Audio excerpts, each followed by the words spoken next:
Lieutenant pilot Vikram की 2 दिन पहले सोनिया के साथ सगाई हुई थी। दोनों कॉलेज के दोस्त थे और अब एक नए बंधन में बंधने जा रहे थे। विक्रम की माँ गायत्री अपने बेटे से कहती है, अरे बेटा, सच में तुमने सोनिया को अपनी जीवन साथी बनाने का फैसला लेकर मेरी तो सारी चिंता ही मिटा दी है। अरे बहुत प्यारी बच्ची है। अच्छा हुआ माँ, आपको सोनिया पसंद है। अब जब मैं ड्यूटी पर रहूं तब आप दोनों माँ बेटी की तरह रहोगी। अगले दिन विक्रम अपनी देश सेवा करने के लिए चला गया। इधर सोनिया रोज विक्रम के घर आकर गायत्री के साथ समय बिताती थी ताकि उन्हें अकेलापन महसूस न हो। कुछ दिन बीत गए और एक दिन बुरी खबर आई।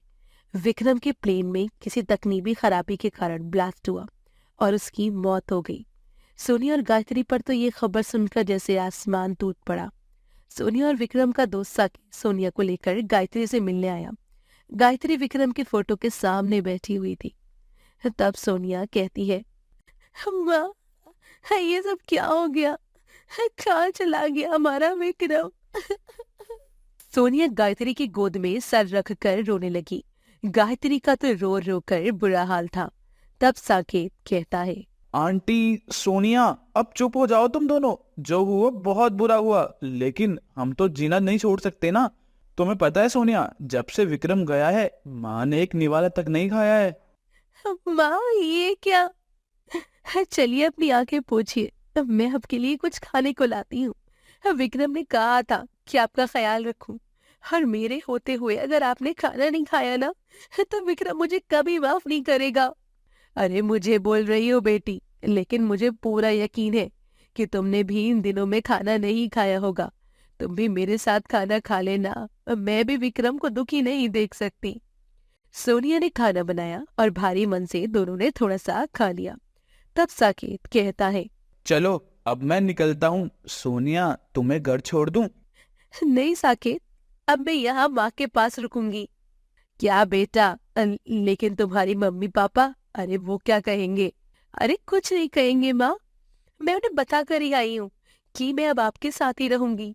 उस दिन से सोनिया गायत्री के साथ रहने लगी। सोनिया के होने से गायत्री को सहारा मिल गया, लेकिन वो रोज विक्रम को याद करके रोती थी। सोनिया भी गायत्री के लिए अपना दिल में दुख छुपाकर जी रही थी। एक दिन गायत्री की देवरानी कुसुम वहां रहने आई। तब कुसुम कहती है, अरे दीदी, अरे ये सोनिया यहाँ क्या कर रही है? अरे मेरे साथ रहने आई है। विक्रम के जाने के बाद मुझे अकेलापन महसूस ना हो, इसलिए अपना घर छोड़कर यहाँ रह रही है बेचारी। अरे सच में बहुत प्यार करती है विक्रम से। हाँ हाँ, बड़ा प्यार करती है। कुछ नहीं दीदी, 2-4 दिन के चोचले हैं ये। अरे देखना, कुछ दिनों के बाद ऐसा मुंह फेर कर चली जाएगी ना कि वापस आने का भी नाम नहीं लेगी। अरे ऐसा कुछ नहीं होगा। अरे सोनिया बहुत प्यारी लड़की है। अरे वैसे दीदी, मुझे तो पूछना तो नहीं चाहिए, लेकिन अब विक्रम तो रहा नहीं, तो इसका घर का आप क्या करोगी? अरे मेरे कहने का मतलब है, अब इतने बड़े घर में आप अकेली रहने से तो अच्छा है कि आप हमारे साथ आकर रह लो। अरे ये रहे न रहे, हम सब यहाँ आकर रहते हैं। अब मेरा आकाश भी तो आपका ही बेटा है। अरे आप उसकी चाची ही तो हैं, तो क्या हुआ? आपने उसे भी तो माँ का प्यार दिया है, और आपका दूसरा तो कोई बेटा भी नहीं है। अरे आखिरकार आपकी जिम्मेदारी आकाश को ही निभानी चाहिए वैसे। गायत्री कुसुम के इरादों को भाप रही थी, लेकिन वो चुप रही। रात को सोनिया ने गायत्री को खाना खिलाया। गायत्री के दिमाग में कुसुम की बातें घूम रही थी। वो सोच सोचकर गायत्री का दिमाग घूमने लगा और वो जमीन पर गिर गई। आवाज सुनकर सोनिया भागते हुए आई। उसने देखा कि गायत्री जमीन पर गिरी हुई है। सोनिया ने तुरंत गायत्री को अस्पताल में एडमिट कराया। उसने मदद के लिए साकेत को भी बुला लिया। तब कुसुम कहती है, अरे सोनिया, अरे ये लड़का कौन है? ये मेरा और विक्रम का दोस्त है साकेत। मैंने इसे यहाँ मदद के लिए बुला लिया है। अरे मैं भी तो थी तुम्हारे साथ, अरे इसे बुलाने की क्या जरूरत थी? चाची जी, अगर भागदौड़ करने की जरूरत पड़ी तो हमारे साथ कोई तो होना चाहिए ना, इसलिए। तभी डॉक्टर आए। उन्होंने कहा कि ज्यादा स्ट्रेस की वजह से गायत्री को ब्रेन हैमरेज हो गया है। सोनिया के कहने पर डॉक्टर ने गायत्री का ऑपरेशन करवाया। गायत्री का ऑपरेशन तो हो गया, लेकिन गायत्री कोमा में चली गई। ये सुनकर साकेत और सोनिया को बहुत दुख हुआ। वो गायत्री को घर ले आई। पूरे 21 दिन गायत्री कोमा में थी। उन दिनों में सोनिया ने गायत्री का बहुत ख्याल रखा और साकेत ने भी उसका साथ दिया। जब गायत्री कोमा से बाहर आई तब कुसुम कहती है, अरे दीदी, अरे भगवान का लाख लाख शुक्र है कि आप कोमा से बाहर आई। अरे हमने तो उम्मीद ही छोड़ दी थी। नहीं आंटी, सोनिया ने बिल्कुल भी उम्मीद नहीं छोड़ी थी। एक वही थी जिसे पूरा विश्वास था कि आप जल्द से जल्द ठीक हो जाएंगी। इन 21 दिनों में सोनिया साए की तरह आपके साथ थी। ये इसकी सेवा का ही असर है कि आप सही सलामत हैं। गायत्री के चेहरे पर मुस्कान थी। कुछ दिनों के बाद गायत्री बिल्कुल ठीक हो गई। एक दिन साकेत और सोनिया किसी काम से बाहर गए थे। तब कुसुम कहती है, अरे दीदी, अब तो आपकी तबीयत भी संभल गई, तो क्यों ना आप सोनिया को अपने घर वापस जाने को कहें। अरे अब किस रिश्ते से यहाँ आकर रह रही है? अरे मुझे तो समझ ही नहीं आता। अरे उसकी विक्रम के साथ सगाई हुई थी सिर्फ, अरे शादी थोड़ी ना हुई थी। अरे वो तो यहाँ हक से रहती है जैसे आपकी बहू हो। अरे बहू ही तो बनने वाली थी मेरी। मेरे घर तो खुशियों का खजाना बनकर कदम रखने वाली थी।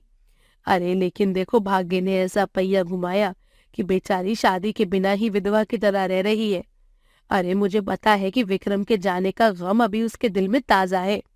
अरे लेकिन मेरे लिए अपने चेहरे पर मुस्कुराहट रखती है बेचारी। अरे दीदी, आप बहुत भोली भाली हो, कुछ समझती नहीं हो। अरे मुझे तो लगता है कि आपकी जायदाद पर नजर है उस लड़की की। अरे इसलिए सेवा का नाटक कर रही है। अरे भला कौन अपनी होने वाली सास के लिए इतना सब करेगा, और वो भी तब जब उसका होने वाला पति ये दुनिया छोड़कर चला गया हो। चुप करो कुसुम, सोनिया वैसी लड़की नहीं है। अरे मेरी बहू बनने वाली थी लेकिन मेरी बेटी बन गई, और वो यही रहेगी। अरे दीदी, एक बात तो सोचिए। अरे वो बार बार उस साकेत के साथ क्यों घूमती रहती है? अरे आसपास वाले क्या कहेंगे कि इस घर की बहू होने वाली थी और अब विक्रम के दोस्त के साथ ही घूम रही है। अरे मुझे तो लगता है कि उन दोनों की ना मिली भगत हो। कुसुम, अगर आप सोनिया के बारे में एक भी मुंह से शब्द मत निकालना। अरे मैं जानती हूँ किसे मेरी सच में परवाह है और कौन दिखावा कर रहा है। साकेत और सोनिया की दोस्ती विक्रम की वजह से ही हुई थी, ये मैं जानती हूँ। और तुम्हें बड़ी चिंता है ना कि लोग क्या कहेंगे, तो मैं आज ही उनसे बात करती हूँ। गायत्री की इस बात पर सोनिया के पास कोई जवाब नहीं था। तब सोनिया कहती है, ठीक है माँ, अब मैं तैयार हूँ, लेकिन मेरी एक शर्त है। शादी के बाद मैं आपके साथ यही रहूंगी, आपको छोड़कर कहीं नहीं जाऊंगी।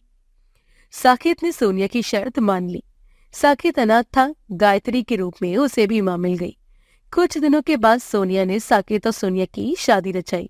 सोनिया के सगे माता पिता होते हुए भी गायत्री ने उसका कन्यादान किया और अपनी विधवा बहू की फिर से शादी कराकर समाज को विधवा की तरफ देखने का नया नजरिया दिया था।